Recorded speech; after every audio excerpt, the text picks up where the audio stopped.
اعوذ باللہ السمیع العلیم من الشیطان الرجیم من ہمزہ ونفخہ ونفثہ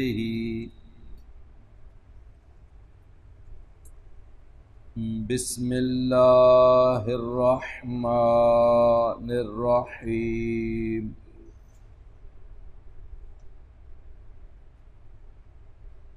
والفجر وليال عشر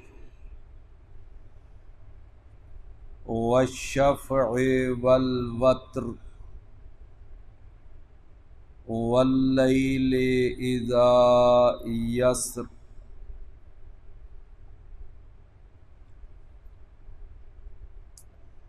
قسم ہے فجر کی ولیال عشر اور قسم ہے 10 راتوں کی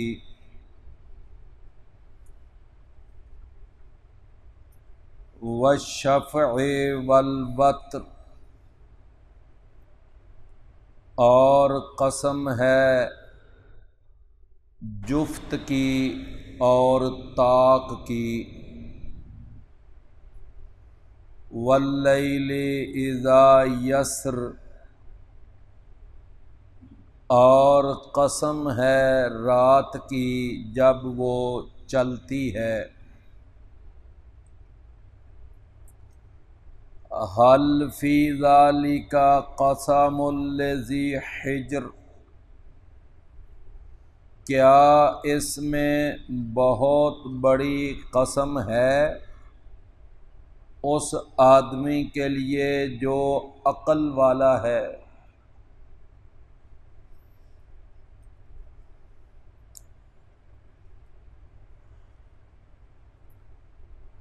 اللہ تعالیٰ نے اس سورت کی ابتدا میں 5 چیزوں کی قسم اٹھائی ہے اور وہ 5 چیزیں جو ہیں وہ نمبر 1 فرمایا قسم ہے فجر کی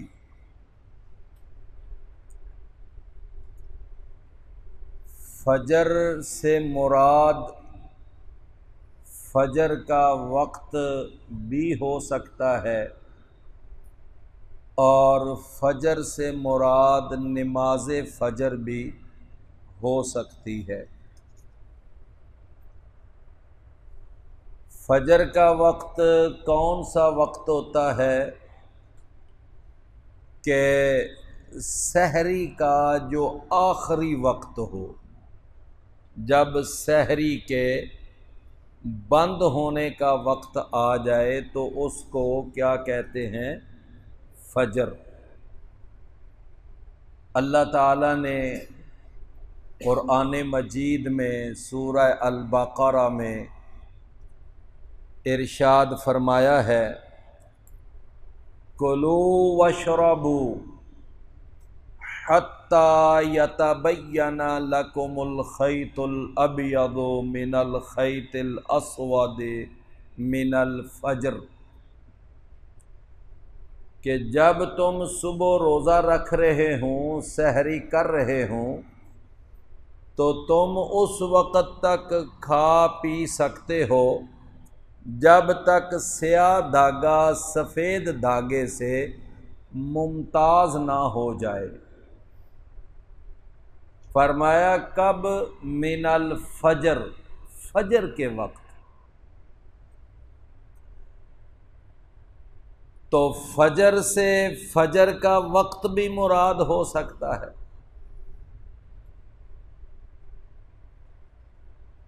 اور فجر کی نماز بھی مراد ہو سکتی ہے۔ جس طرح کہ قرآن مجید میں اللہ تعالیٰ نے ایک مقام پر عصر کی قسم اٹھائی ہے، والعصر، ان الانسان لفی خسر۔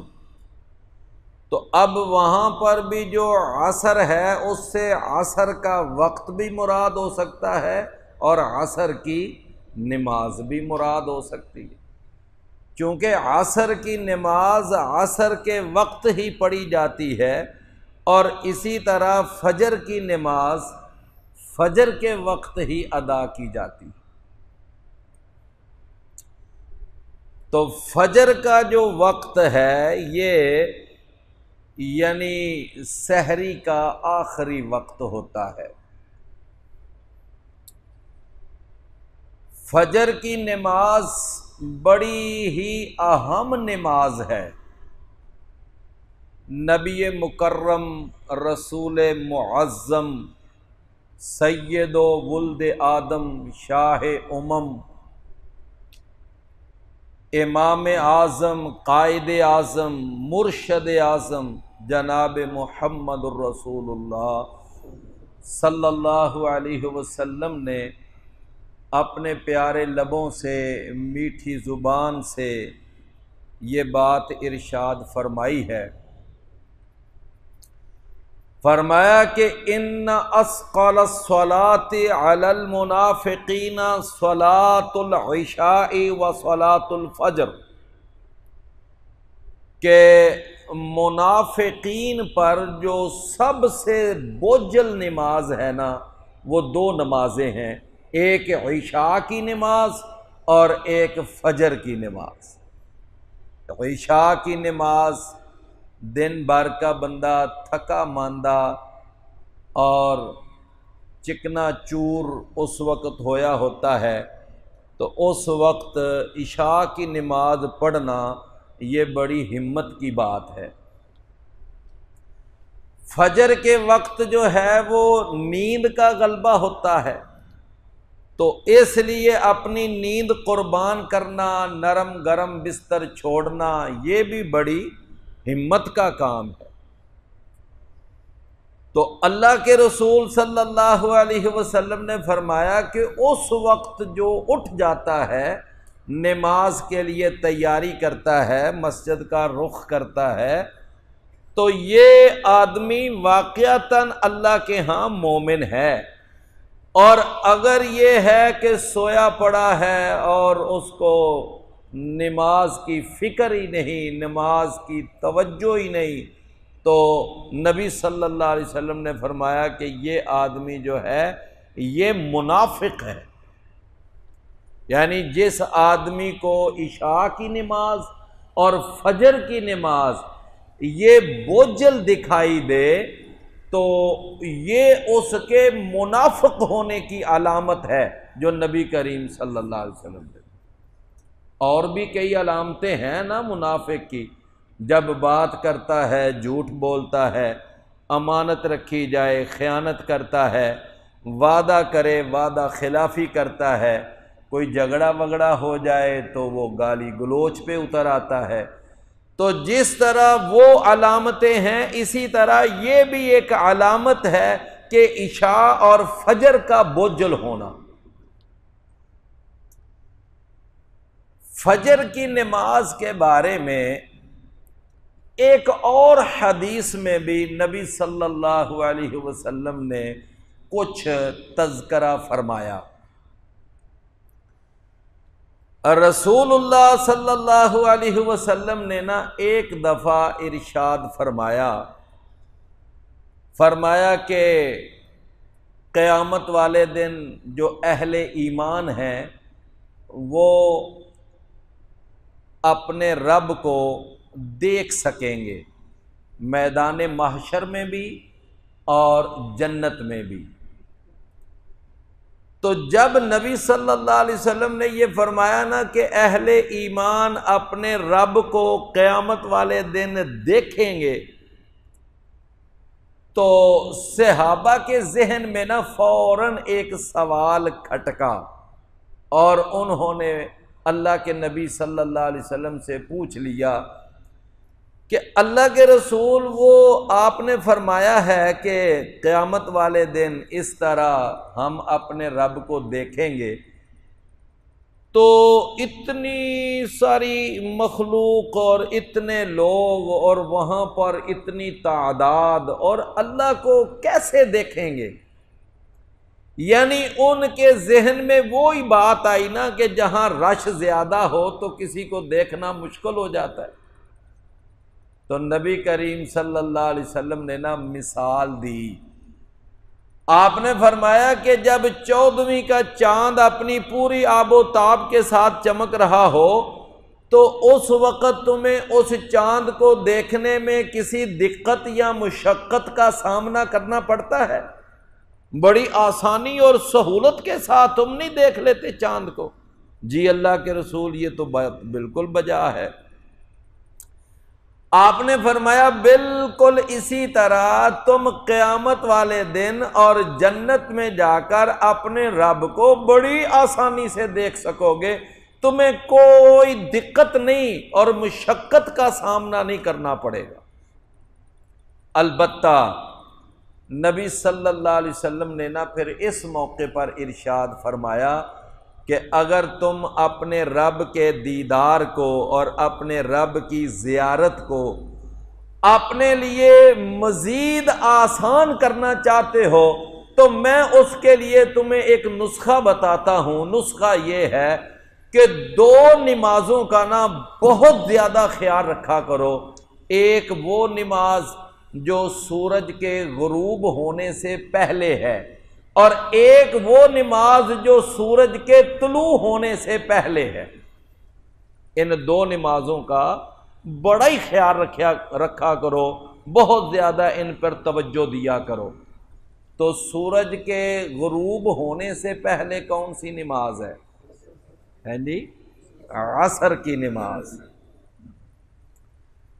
اور واقعتاً عصر کی نماز کی بھی بڑی تاکید ہے، حافظوا علی الصلوات والصلاۃ الوسطی، فرمایا کہ نمازوں کی حفاظت کیا کرو اور خاص طور پر درمیانی نماز۔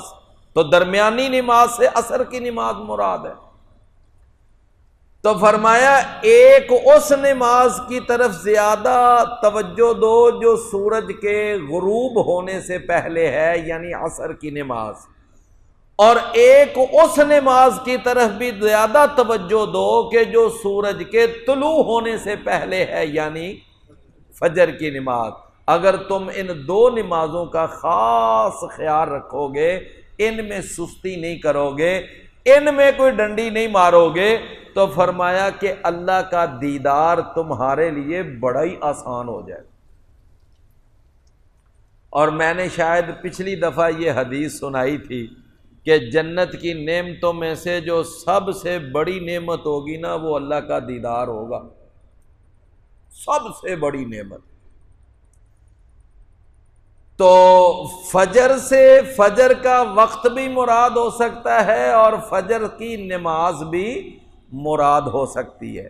تو فجر کی نماز کے بارے میں نے پہلی آپ کو حدیث بیان کی کہ آپ نے فرمایا 2 نمازیں منافقوں پر بڑی بھاری ہیں، اور دوسری حدیث میں نے بیان کی کہ آپ نے فرمایا کہ اپنے رب کے دیدار کو آسان کرنا چاہتے ہو تو یہ فجر اور عصر کا بہت زیادہ اہتمام کیا کرو۔ فجر کے حوالے سے ایک تیسری حدیث بھی آتی ہے، نبی کریم صلی اللہ علیہ وسلم نے ارشاد فرمایا کہ یہ جو فرشتے ہیں نا، ان کی ڈیوٹیاں روزانہ کی بنیاد پر نا ڈیوٹی تبدیل ہوتی ہے، ان کی شفٹ چینج ہوتی ہے۔ کیسے؟ فرمایا جو دن کے فرشتے آتے ہیں نا وہ عصر کے وقت وہ اوپر چلے جاتے ہیں، اور جو رات کے فرشتے ہوتے ہیں نا وہ عصر کے وقت آ کر ڈیوٹی پہ کھڑے ہو جاتے ہیں، اپنی ڈیوٹی سنبھال لیتے ہیں، اور پھر وہ جو ہے نا وہ اسی طرح اپنی ڈیوٹی دیتے رہتے ہیں، وہ اعمال نامہ لکھتے رہتے ہیں اور انسان کی ساری کارکردگی رپورٹ تیار کرتے ہیں، یہاں تک کہ جب فجر کا وقت ہوتا ہے تو پھر وہ رات والے فرشتے چلے جاتے ہیں اور دن والے فرشتے وہ فجر کے وقت آ جاتے ہیں۔ اللہ اکبر۔ یہ جو حدیث میں نے آپ کو ابھی بیان کی ہے، یہ حدیث نبی صلی اللہ علیہ وسلم نے بیان فرما کے آگے فرمایا کہ جب وہ فرشتے جو ہیں نا ڈیوٹیاں تبدیل کر کے اللہ کے پاس جاتے ہیں تو اللہ پھر نا ان فرشتوں سے پوچھتا ہے جو دن کی ڈیوٹی کر کے جا رہے ہیں یا رات کی ڈیوٹی کر کے جا رہے ہیں، تو اللہ ان سے پوچھتا ہے کہ بتاؤ میرے فرشتوں، تم نے میرے بندوں کو کس حال میں چھوڑا؟ جب تم آئے تو بندے میرے کس حال پر تھے؟ تو وہ فرشتے کہتے ہیں کہ یا اللہ جب ہم گئے تھے تو اس وقت بھی تیرے بندے نماز پڑھ رہے تھے، تو جب ہم آئے ہیں تو اس وقت بھی تیرے بندے نماز پڑھ رہے۔ اللہ اکبر۔ کوئی بات آپ کو سمجھ آئی ہے؟ اس کا مطلب یہ ہے کہ جو بندہ نماز پڑھتا ہے وہ اللہ کا بندہ ہے، اور جو بندہ نماز نہیں نہ پڑھتا تو اللہ اس کو اپنا بندہ ماننے کے لیے تیار ہی نہیں۔ مطلب ہے کہ دیکھیں نا، ایک بیٹا پرلے درجے کا سرکش نافرمان اور باغی ہو تو باپ بھی اس سے برات کا اظہار کرتا ہے، پتہ نہیں تو کہاں سے آ گیا ہے، تو اتنا نکما، یہ مطلب ہے۔ اور جو اس کا فرما بردار بیٹا ہے تو اس کے لیے بار بار کہتا ہے میرا بیٹا، یہ میرا بیٹا، اس کے لیے پیار بھرے الفاظ ہوتے ہیں۔ تو میرے بھائیوں، نبی صلی اللہ علیہ وسلم نے ایک حدیث میں بیان کیا کہ بین العبد و بین الکفر ترک الصلاۃ، کہ بندے کے درمیان اور مشرک کے درمیان جو فرق کرنے والی چیز ہے، جو ڈفرینشیٹ کرتی ہے، وہ کیا ہے؟ وہ ہے نماز۔ وہ نماز ہے جو فرق کرتی ہے بندے کے درمیان اور کافر کے درمیان۔ تو میرے بھائیوں، جو آدمی عصر کی نماز میں حاضر ہوتے ہیں، فجر کی نماز میں حاضر ہوتے ہیں، تو دیکھ لیں فرشتے جا کر کیا کہتے ہیں کہ یا اللہ جب ہم گئے تھے تو تیرے بندے نماز پڑھ رہے تھے، جب آئے تھے تو بھی تیرے بندے نماز پڑھ رہے تھے۔ تو فرمایا والفجر، قسم ہے فجر کی، قسم ہے۔ تو فجر سے فجر کا وقت بھی مراد لیا جا سکتا ہے اور فجر کی نماز بھی مراد لی جا سکتی ہے۔ دوسری اللہ نے جو قسم اٹھائی وہ کیا ہے؟ فرمایا وَلَيَالٍ عَشْرٍ، اور قسم ہے 10 راتوں کی۔ یہاں لفظ جو ہے وہ تو لیالن استعمال ہوا ہے جو لیلن کی جمع ہے، لیکن مراد یہاں لیالن نہیں بلکہ ایامن مراد ہیں۔ کیا مراد ہیں؟ ایام۔ اس کی دلیل کیا ہے؟ جناب رسول اللہ صلی اللہ علیہ وسلم نے فرمایا کہ لیالن عشر، اس سے مراد ہے وہ 10 ذو الحجہ، اس کے جو پہلے 10 دن ہیں، اس سے وہ 10 دن مراد ہیں۔ تو ان 10 دنوں کے دنوں کی فضیلت ہے جو نبی کریم صلی اللہ علیہ وسلم نے بیان فرمائی۔ میرے بھائیوں، پورے سال کے اندر 2 عشرے، عشرہ سمجھتے ہیں نا، عشرہ یعنی 10 دن، جس کو ہم دہاکہ کہتے ہیں۔ کیا کہتے ہیں؟ دہاکہ۔ خاص طور پر جب رمضان آتا ہے اس وقت یہ لفظ بڑا بولا جاتا ہے، جی پہلا دہاکہ گزر گیا ہے، اب جی دوسرا دہاکہ گزر رہا ہے، اب جی آگے تیسرا دہاکہ آ جائے گا۔ تو دہاکہ، دہ سے ہے نا، دہ، تو اس کا معنی 10 ہوتا ہے۔ تو عشرہ کا معنی کیا ہوتا ہے؟ 10 دن کا جو دورانیہ ہے اس کو عشرہ کہتے ہیں۔ قرآن اور حدیث میں 2 عشروں کی فضیلت ہے، ایک عشرہ ذو الحجہ اور ایک عشرہ رمضان، یعنی ذو الحجہ کا پہلا عشرہ اور رمضان کا آخری عشرہ۔ ان 2 عشروں کی نبی صلی اللہ علیہ وسلم نے اپنے پیارے لبوں اور میٹھی زبان سے خود فضیلت بیان کی ہے، خود فضیلت بیان کی۔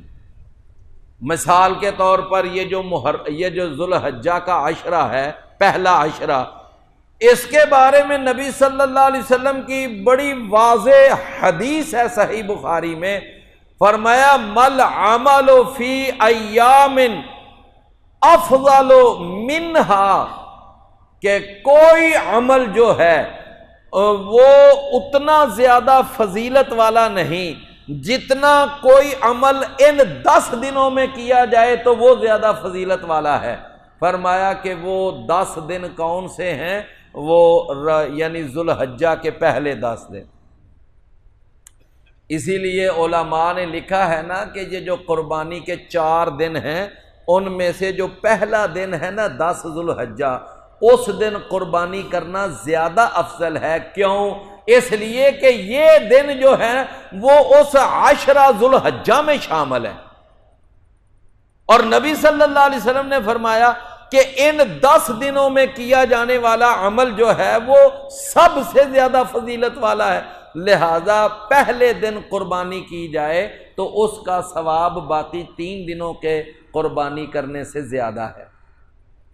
تو نبی صلی اللہ علیہ وسلم نے فرمایا کہ ذو الحجہ کے پہلے 10 دنوں میں کوئی بھی عمل کیا جائے تو اس کی فضیلت اور اس کا مرتبہ وہ بہت زیادہ ہے، اتنا زیادہ کہ پورے سال کے اور کسی عشرے میں کوئی عمل کیا جائے تو اس کی فضیلت نہیں ہے۔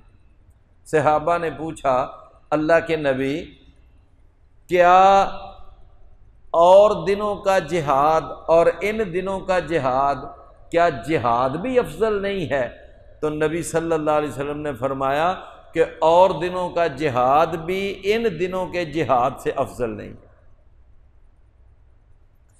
ہاں ایک بات ضرور ہے، فرمایا الا رجل خرج یخاطر بنفسہ ومالہ فلم یرجع بشیء، ایک آدمی اپنی جان اور اپنا مال سب کچھ لے کر میدان قتال میں، میدان جہاد میں، میدان معرکہ میں، اسلام اور کفر کی جنگ میں وہ جا کر شامل ہو جاتا ہے اور پھر واپس کچھ بھی نہیں لاتا، اپنی جان بھی قربان کر دیتا ہے، اپنا مال بھی اللہ کی راہ میں قربان کر دیتا ہے، تو نبی صلی اللہ علیہ وسلم نے فرمایا اس عظیم مجاہد کے مقام کو کوئی دنیا کا عمل نہیں پا سکتا، یہ سب سے عظیم انسان۔ تو میرے بھائیوں، اب یہ ذو الحجہ کے پہلے عشرے کی فضیلت کس نے بیان کی ہے؟ خود نبی کریم صلی اللہ علیہ وسلم نے بیان۔ رمضان کے آخری عشرے کی فضیلت بھی خود نبی صلی اللہ علیہ وسلم نے بیان فرمائی۔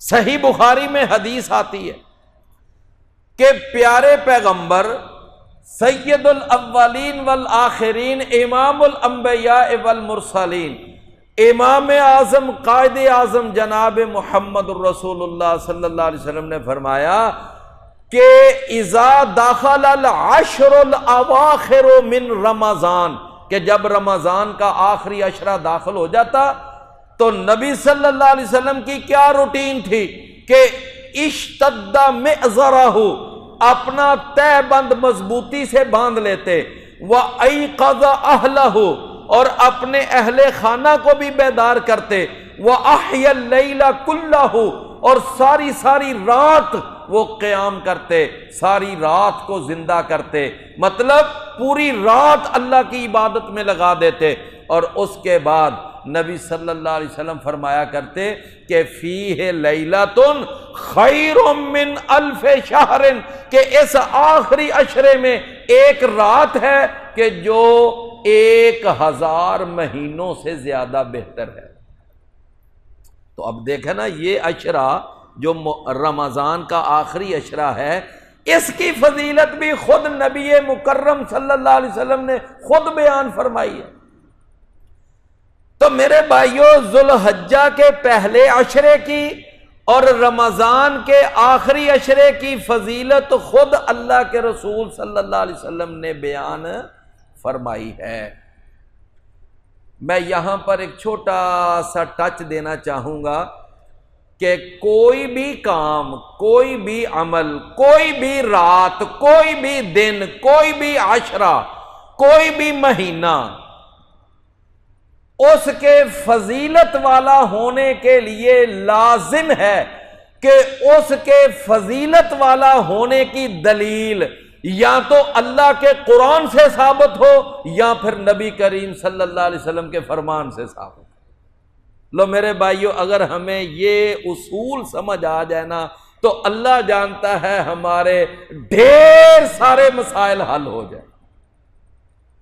مصیبت اس وقت پڑتی ہے جب اپنی اپنی مرضی سے ہی لوگ کوئی کسی دن کو فضیلت والا بنا لیتا ہے، کوئی کسی رات کو فضیلت والا بنا لیتا ہے، کوئی کسی عاشرے کو فضیلت والا بنا لیتا ہے، کوئی کسی مہینے کو فضیلت والا بنا لیتا ہے۔ اپنی مرضی سے ہی فضیلتیں دی جا رہی ہیں، نہ اس کے پیچھے اللہ کے قرآن کا کوئی سپورٹ، نہ اس کے پیچھے رسول اللہ صلی اللہ علیہ وسلم کے فرمان کی کوئی دلیل، بس اپنی طرف سے ہی فضیلت والے بنائے جا رہے ہیں۔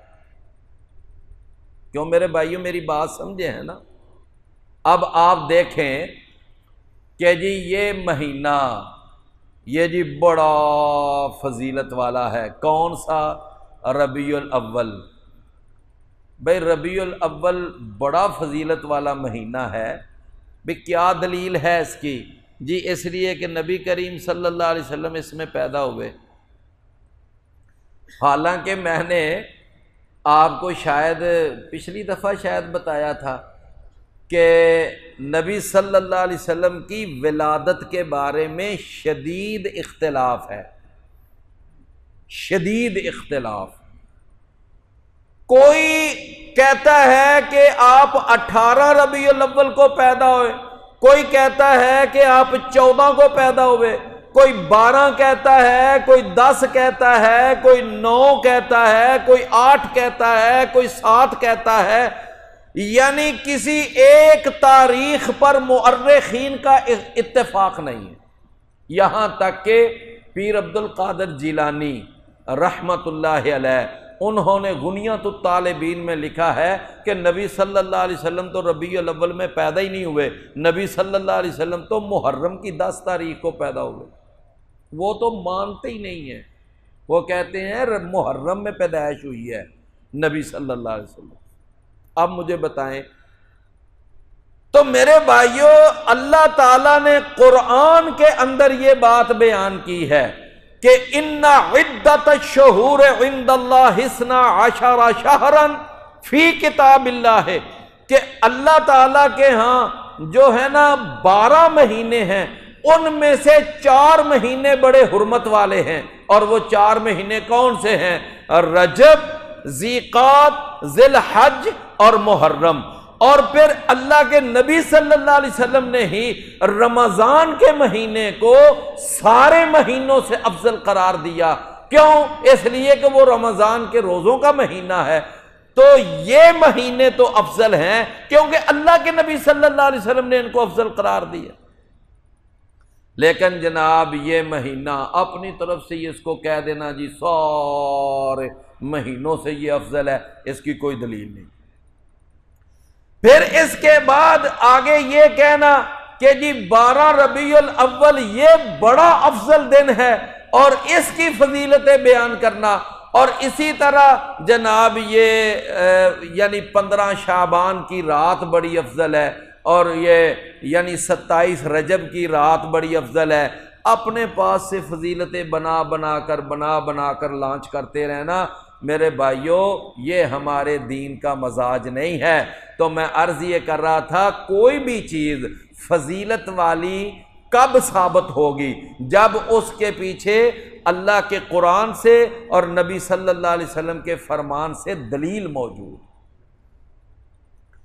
تو اب دیکھیں نا، ذوالحجہ کا پہلا عشرہ بڑا فضیلت والا ہے، دلیل موجود ہے۔ رمضان کا آخری عشرہ بڑا فضیلت والا ہے، دلیل موجود ہے۔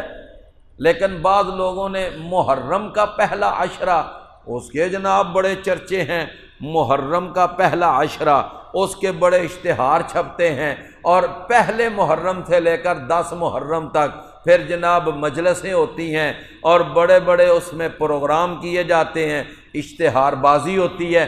اب وہ محرم کے پہلے عشرے کی فضیلت تو نبی صلی اللہ علیہ وسلم نے بیان ہی نہیں کی،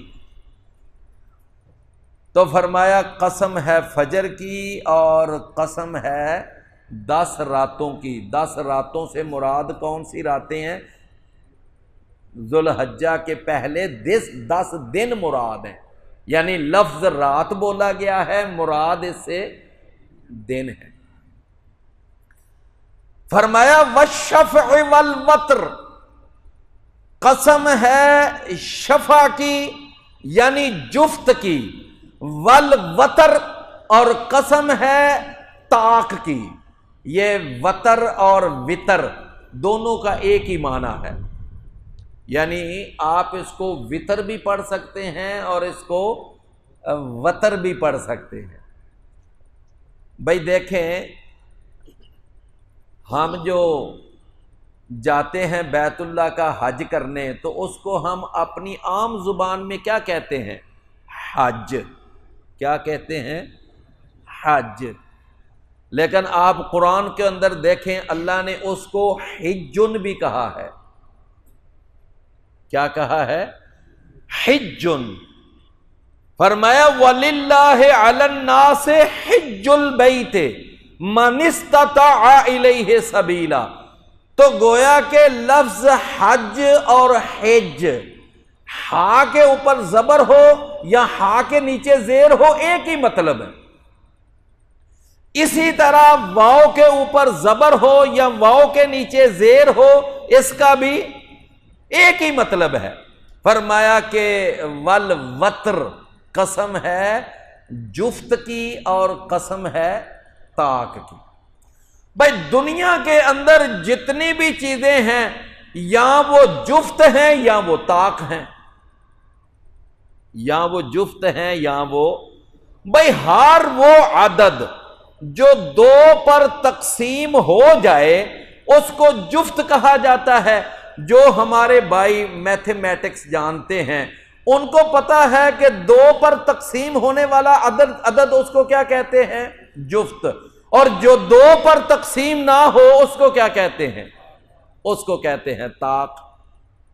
تو ہر عدد یا جفت ہوگا یا طاق ہوگا۔ پیارے بھائیوں، یہ جو ہے نا جفت، اس کا معنی جوڑا، 2، یہ معنی ہے۔ اللہ تعالیٰ نے قرآن مجید میں ارشاد فرمایا کہ ہم نے ہر چیز کو جوڑا جوڑا بنایا ہے۔ ہر چیز کو ہم نے کیا بنایا ہے؟ جوڑا جوڑا۔ اچھا، اب اس کا ایک تو یہ مطلب ہے کہ دیکھیں نر ہے تو ساتھ مادہ ہے، یہ جوڑا ہے، نر اور مادہ جوڑا ہے۔ اسی طرح گرمی ہے تو ساتھ سردی ہے، یہ بھی ایک جوڑا ہے۔ اسی طرح اگر خزاں ہے تو ساتھ بہار ہے، یہ بھی ایک جوڑا ہے۔ اگر عروج ہے تو پستی بھی ہے، یہ بھی ایک جوڑا ہے۔ رات ہے تو دن بھی ہے، تو یہ سارے کیا ہیں؟ جوڑے۔ میری بات سمجھ رہے ہیں نا؟ نر مادہ، رات دن، گرمی سردی، خزاں بہار، یہ سارا۔ اچھا، اللہ تعالیٰ نے یہ فرمایا کہ دیکھو تم ان چیزوں کو تو مانتے ہو نا، چاہے کوئی کافر ہے، کوئی مسلمان ہے، کوئی ہندو ہے، سکھ ہے، عیسائی ہے، یہودی ہے، کوئی بدھ مت ہے یا جین مت ہے، وہ ان جوڑوں کو تو مانتا ہے۔ تو اللہ تعالیٰ فرماتے ہیں پھر ان جوڑوں کو مانتے ہو تو پھر ایک اور جوڑا بھی مان لو۔ وہ کیا؟ کہ جس طرح رات دن ہے اور گرمی سردی ہے، اور اسی طرح یعنی خزاں اور بہار ہے، تو پھر اسی طرح نیکی اور بدی بھی ہے، خیر اور شر بھی ہے۔ یہ بھی تو ایک جوڑا ہے، یہ کیوں نہیں تمہاری عقل میں بات آتی؟ اور جب یہ مان لو گے نا کہ ایک خیر ہے ایک شر ہے، ایک نیکی ہے، ایک بدی ہے، ایک کفر ہے، ایک اسلام ہے، ایک توحید ہے اور ایک شرک ہے، ایک منافق ہے اور ایک مومن ہے۔ تو اگر یہ جوڑے مان لو گے تو پھر اس کا نتیجہ بھی مان لو گے کہ پھر آگے جا کر ایک جنت بھی ہے، ایک جہنم بھی ہے، پھر آگے ایک جنت بھی ہے اور ایک جہنم بھی ہے۔ جو آدمی نیکی والی لائن پہ چلے گا اس کے آگے جنت آئے گی، اور جو برائی والی لائن پہ چلے گا اس کے آگے جہنم آئے گی۔ تو جوڑا جو ہے نا، جوڑا اللہ فرماتے ہیں ہم نے ہر چیز کو جوڑا پیدا کیا۔ اچھا، اس کے بعد اللہ نے چوتھی قسم جو اٹھائی وہ کیا ہے؟ والوتر،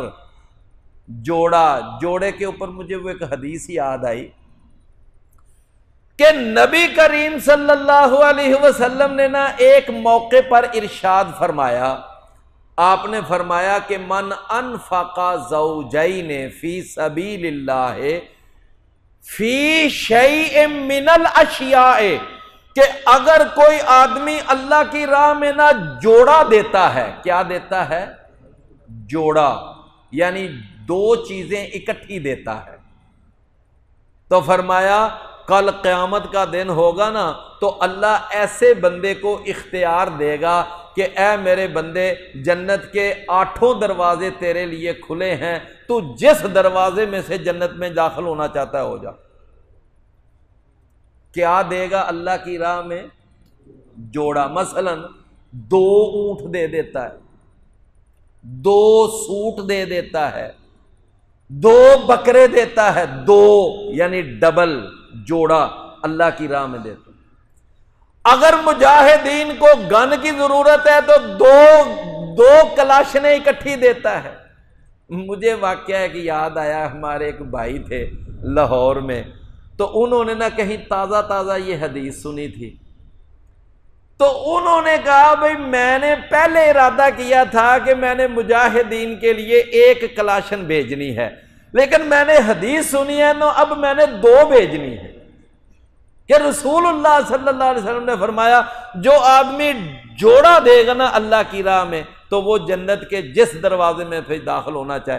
اچھا، جب یہ اللہ کے رسول نے حدیث بیان فرمائی اور اس کے بعد پھر آگے آپ نے نا ایک مزید بات فرمایا جو آدمی نماز کا زیادہ پابند ہوگا تو اس کو باب الصلاۃ میں سے آواز پڑے گی، جو آدمی صدقہ خیرات زیادہ کرتا ہے اس کو باب الصدقہ میں سے آواز آئے گی، جو آدمی زیادہ جہاد کی طرف توجہ دیتا ہے تو اس کو باب الجہاد میں سے آواز پڑے گی، اور جو آدمی روزے زیادہ رکھتا ہے نفلی روزے تو اس کو باب الریان میں سے آواز آئے گی۔ تو جب یہ ساری حدیث سنی نا تو مجلس میں بیٹھے ہوئے تھے ابو بکر صدیق رضی اللہ، وہ کہنے لگے ویسے اللہ کے رسول مقصد تو جنت میں جانا ہے، بندہ کسی بھی دروازے میں سے چلا جائے، لیکن میں ویسے اپنی ذرا نا معلومات میں اضافے کے لیے سوال کرنے لگا ہوں، کیا کوئی ایسا خوش نصیب بھی ہوگا جس کو جنت کے سارے دروازوں میں سے داخل ہونے کی پرمیشن ہو کہ تو جس تو اللہ کے رسول نے فرمایا وَأَرْجُو أَن تَكُونَ مِنْهُمْ، اور میں امید رکھتا ہوں کہ ان میں سے تو بھی ہے، یعنی تو بھی ان میں سے۔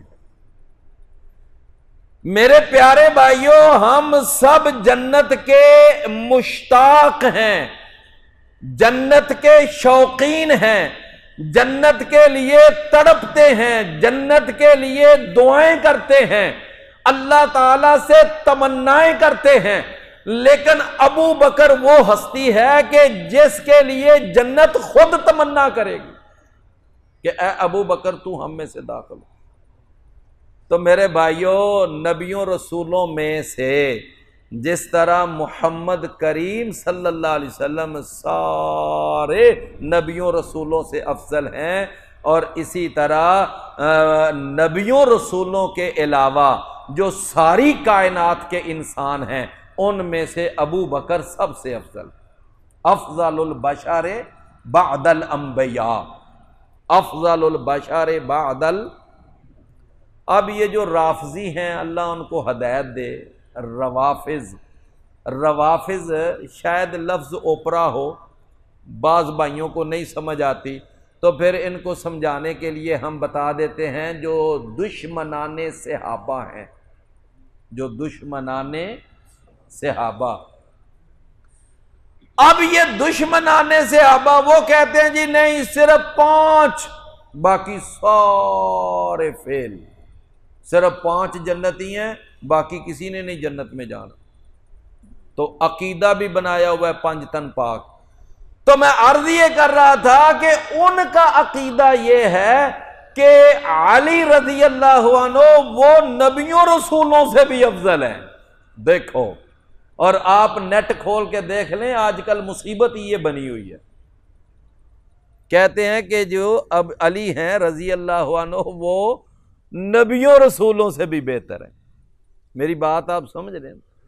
تو میرے بھائیوں، یہ عقیدہ اتنا گندا اور اتنا غلط عقیدہ ہے کہ یہ عقیدہ نہ تو اللہ نے قرآن میں بیان کیا، نہ نبی صلی اللہ علیہ وسلم نے اپنی حدیث میں بیان کیا، اور نہ یہ صحابہ کا عقیدہ ہے۔ یہ عقیدہ صرف ان چند دشمنان صحابہ کا کہ جو نام نہاد قسم کے مسلمان ہیں۔ تو میں عرض یہ کر رہا تھا کہ نبیوں رسولوں میں سے نبی صلی اللہ علیہ وسلم سب سے افضل ہیں، اور نبیوں رسولوں کے علاوہ باقی جتنی انسانیت ہے ان میں سے ابو بکر سب سے افضل ہے۔ تو نبی صلی اللہ علیہ وسلم نے فرمایا کہ ابو بکر تو بھی ان میں سے ہے۔ تو اس حدیث کا آغاز کیا تھا کہ جس نے اللہ کی راہ میں جوڑا خرچ کیا تو اللہ اس کو یہ کہے گا کہ دعی من ابواب الجنت کلھا، اس کو جنت کے سارے دروازوں میں سے داخل ہونے کی اجازت ہوگی۔ تو بھائیو، اللہ نے پہلی قسم کون سی اٹھائی؟ والفجر، قسم ہے فجر کی، اور دوسری قسم کیا اٹھائی؟ ولیال عشر، قسم ہے 10، اور وہ میں نے بتا دیا کہ اس 10 راتوں سے مراد 10 دن ہیں، اور 10 دنوں سے مراد ذوالحجہ کا پہلا عشرہ، یہ بات ہو گئی ہے نا۔ فرمایا والشفع، اور قسم ہے ہر جفت عدد کی، والوتر، اور قسم ہے ہر طاق عدد کی، ہر، اب آپ دیکھیں ہم نمازیں پڑھتے ہیں، ٹھیک ہے نا، دنیا کے اندر ہر، اب دیکھیں نا کسی کے بیٹے ماشاءاللہ 8 ہیں اور کسی کے بیٹے 7 ہیں، کسی کے 4 بیٹے ہیں، کسی کے 3 بیٹے ہیں، تو کسی کے جفت ہیں، کسی کے طاق۔ نمازیں ہم پڑھتے ہیں، 4 نمازیں جفت عدد والی ہیں، اور ایک نماز جو ہے نا مغرب کی، اس کی رکعتیں، فرض رکعتیں وہ کیا ہیں؟ وہ طاق ہیں، اور نبی صلی اللہ علیہ وسلم نے فرمایا یہ دن کے وتر ہیں، اور جو رات کے وتر ہیں نبی صلی اللہ علیہ وسلم نے فرمایا کہ اپنی رات کی آخری نماز وتر بنایا کرو، یعنی کوشش کیا کرو کہ آخر میں سب سے تم وتر پڑھو، وہ چاہے 1 پڑھ لو، چاہے 3 پڑھ لو، چاہے 5 پڑھ لو، یعنی 5 بھی وتر ہیں، 3 بھی وتر ہیں، 1 بھی وتر ہے۔ سمجھ آ گئی نا؟ رسول اللہ صلی اللہ علیہ وسلم نے فرمایا کہ اللہ تعالیٰ کے 99 نام ہیں۔ کتنے؟ اب یہ 99 یہ کیا ہے جی بھئی؟ یہ بھی وتر ہے، یہ بھی طاق ہیں۔ فرمایا اللہ تعالیٰ کے 99 نام ہیں، اور پھر آگے فرمایا جو آدمی ان ناموں کو اچھی طرح یاد کر لے تو اللہ تعالیٰ ان کی برکت سے اس آدمی کو جنت میں داخل کرے گا۔ اور پھر آپ نے فرمایا اس حدیث کے آخر میں ان اللہ وتر یحب الوتر، اللہ خود بھی طاق ہے اور طاق کو زیادہ پسند کرتا ہے، طاق کو زیادہ پسند کرتا ہے۔ بات آپ سمجھ رہے ہیں نا میرے بھائیو؟ عید الفطر کے موقع پر صبح کے وقت عید پڑھنے جائیں تو اس وقت کچھ کھا کے جانا مسنون ہے نا، اور پھر نبی صلی اللہ علیہ وسلم نے فرمایا کہ جب جاؤ نا تو صبح تاک کھجور کھا کے جایا کرو. تاک سمجھے نا، چاہے 1 کھا لو، 3 کھا لو، 5 کھا لو، 7 کھا لو.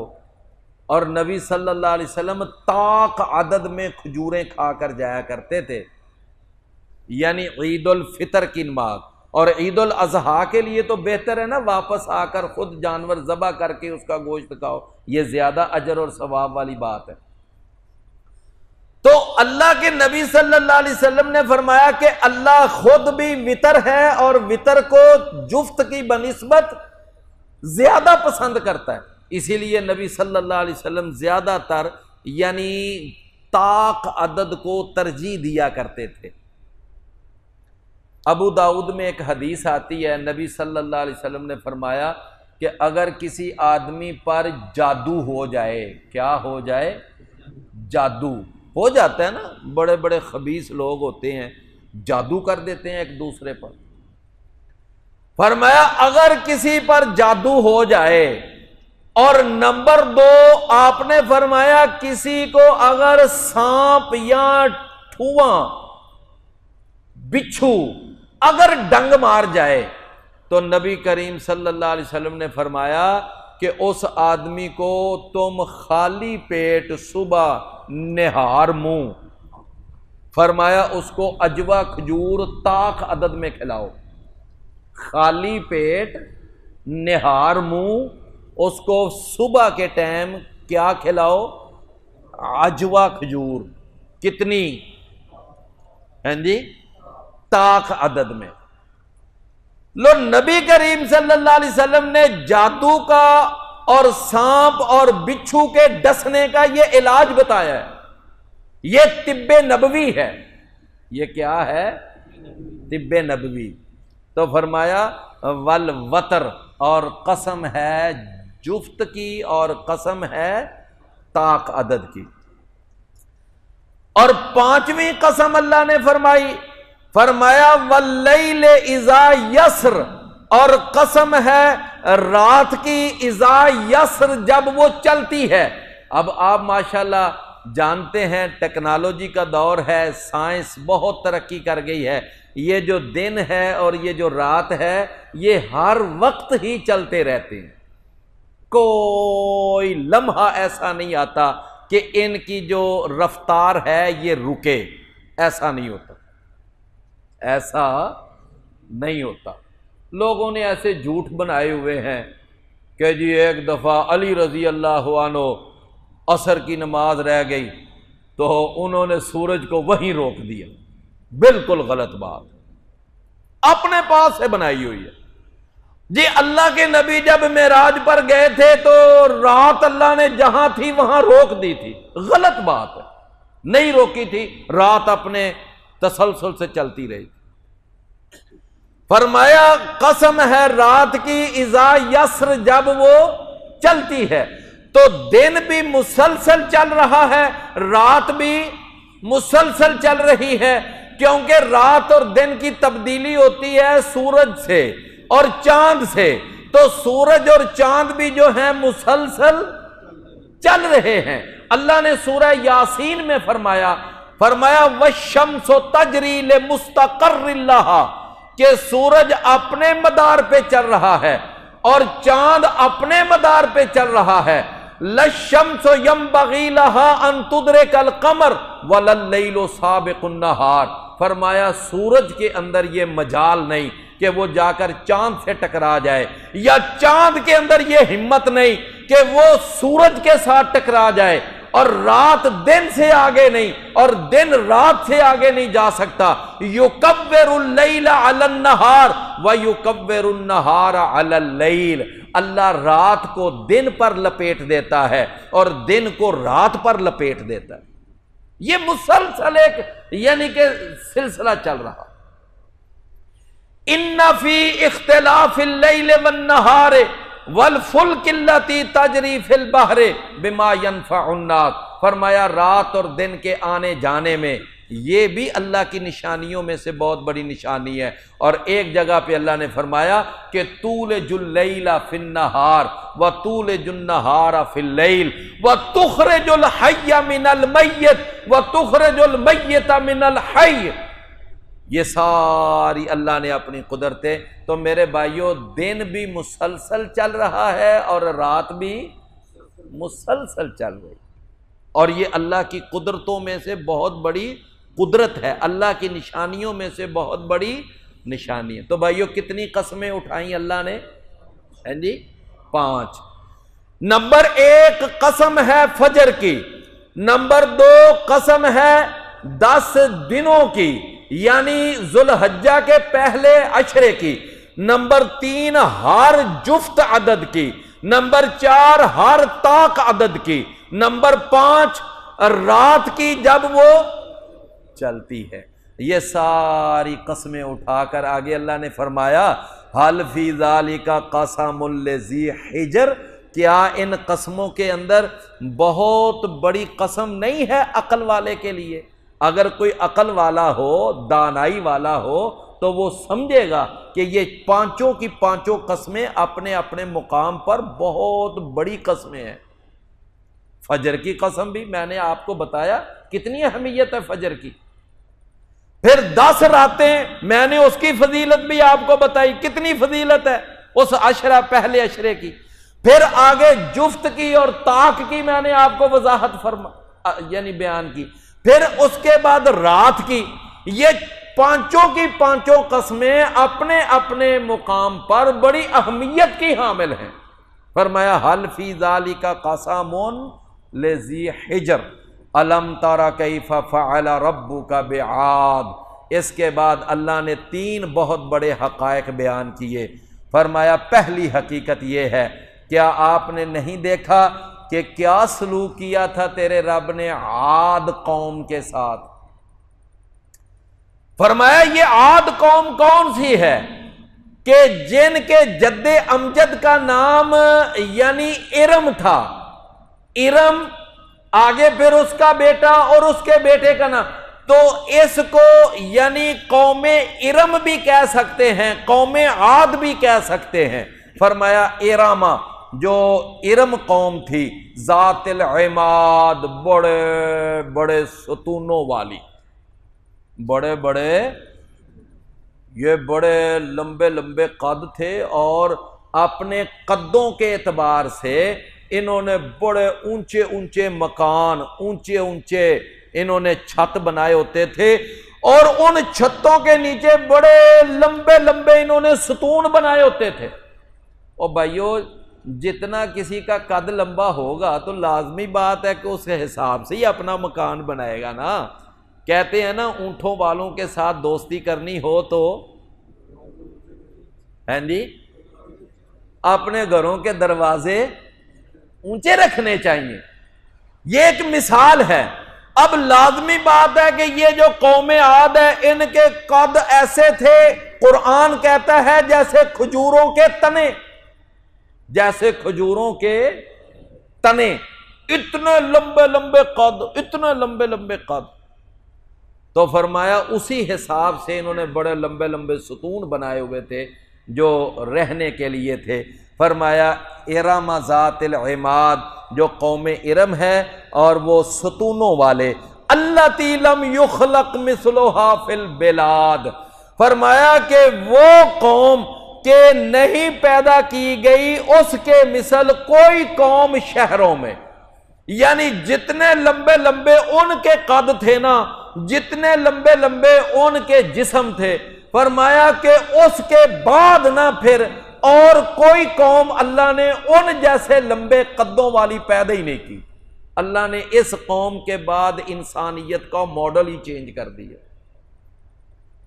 اس قوم کے بعد اللہ نے انسانیت کا ماڈل ہی چینج کر دیا۔ اس کے بعد پھر چھوٹے قد شروع ہو گئے۔ میری بات آپ سمجھ رہے ہیں نا؟ فرمایا التی لم یخلق مثلھا فی البلاد، کہ ان کے مثل پیدا ہی نہیں کیے گئے شہروں میں۔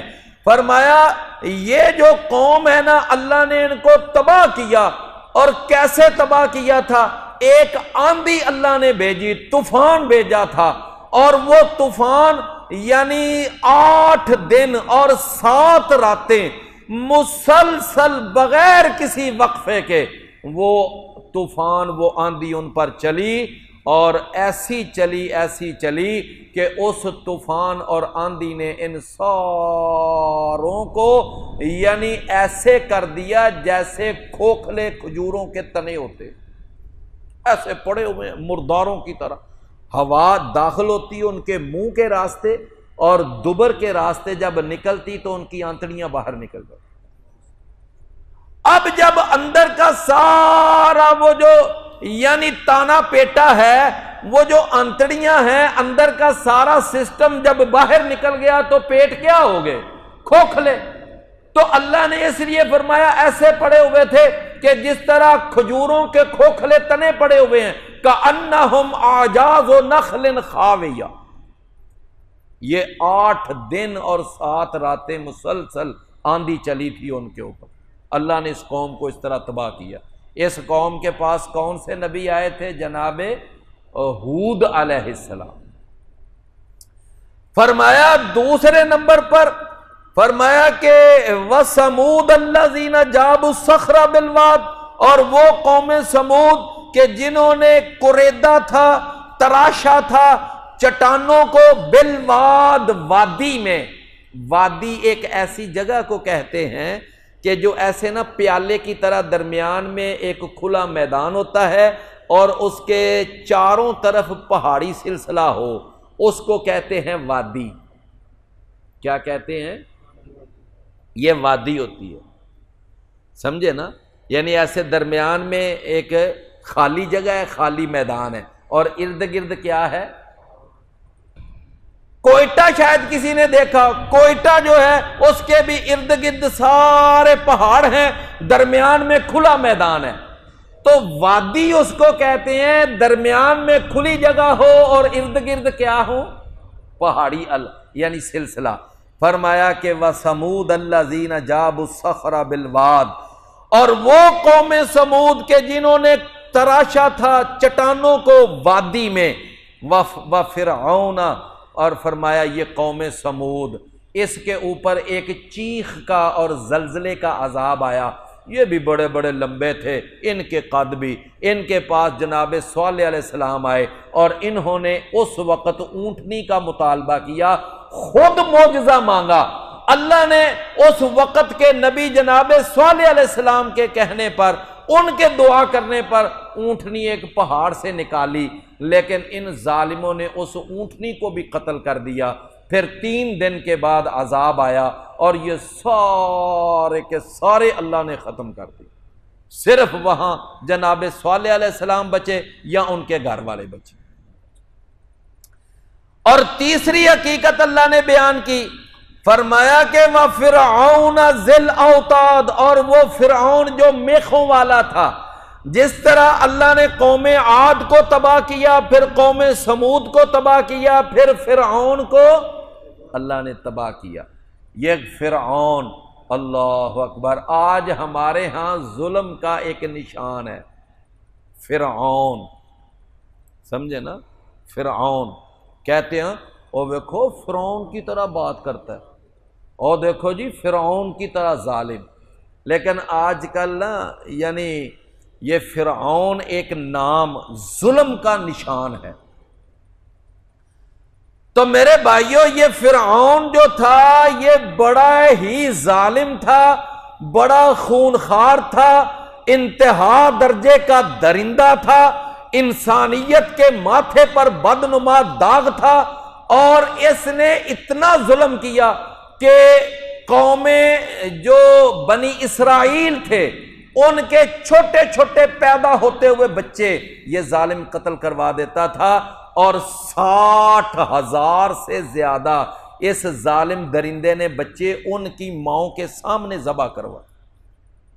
بچہ پیدا ہوتا فوراً جلاد چلے جاتے، ماں کے سامنے بچہ ذبح کر کے آ، اتنا درندہ تھا یہ۔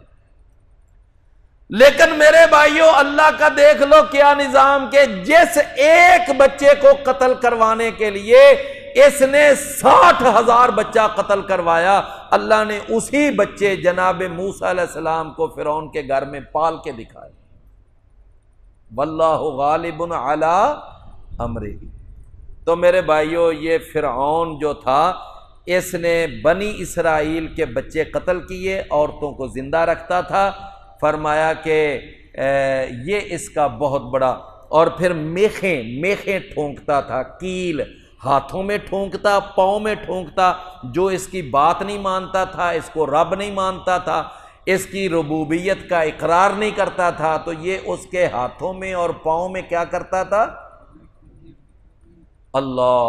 اس کی اپنی بیوی سیدہ آسیہ رضی اللہ عنہا، جنہوں نے موسیٰ علیہ السلام کا کلمہ پڑھ لیا، تو اس ظالم نے اس کے اوپر بھی بے انتہا ظلم ڈھائے، اور ان کے ہاتھوں پہ میخیں ٹھونکی، ان کے پاؤں کے اوپر کیل ٹھونکے، اور وہ کمال کی بندی کہ اتنے بڑے بڑے مظالم سہ کر بھی اس نے اپنا عقیدہ نہیں چھوڑا، اور بالآخر اس نے پھر اللہ سے دعا کی، رب ابن لی عندک بیتا فی الجنہ ونجنی من فرعون وعملہ ونجنی من القوم الظالمین۔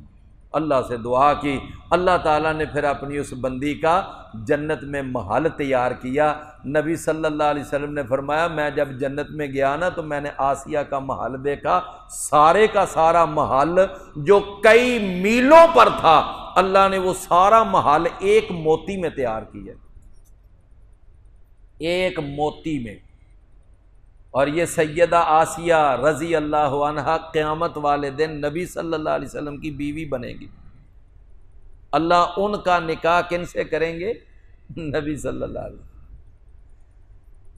تو فرمایا کہ وَفِرْعَوْنَ ذِی الْأَوْتَادِ، وہ فرعون جو میخوں والا تھا، الَّذِینَ طَغَوْا فِی الْبِلَادِ، جنہوں نے سرکشی مچا رکھی تھی شہروں میں، فَأَكْثَرُوا فِیہَا الْفَسَادَ، تو انہوں نے اس میں بہت زیادہ فساد پھیلایا ہوا تھا، فَصَبَّ عَلَيْهِمْ رَبُّكَ صَوْتَ عَذَابٍ، بس برسایا ان پر تیرے رب نے اپنے عذاب کا کوڑا، إِنَّ رَبَّكَ لَبِالْمِرْصَادِ، بے شک تیرا رب جو ہے وہ یقیناً گھات میں ہے۔ گھات کس کو کہتے ہیں؟ مورچہ۔ گھات وہ جگہ ہوتی ہے جہاں پر انسان اپنے دشمن کو دیکھ رہا ہوتا ہے لیکن اس کا دشمن اس کو نہیں دے، اس کو کیا کہتے ہیں؟ گھات۔ سمجھے نا؟ آج بھائیو ہم یہاں پر اپنا سبق ختم کرتے ہیں، تو اس سے آگے جو ہے نا فَأَمَّا الْإِنسَانُ إِذَا مَا ابْتَلَاهُ، اگلے انشاءاللہ ہم اتوار کو یہ باقی حصہ پڑھیں گے۔ اللہ ہمیں عمل کی توفیق عطا فرمائے۔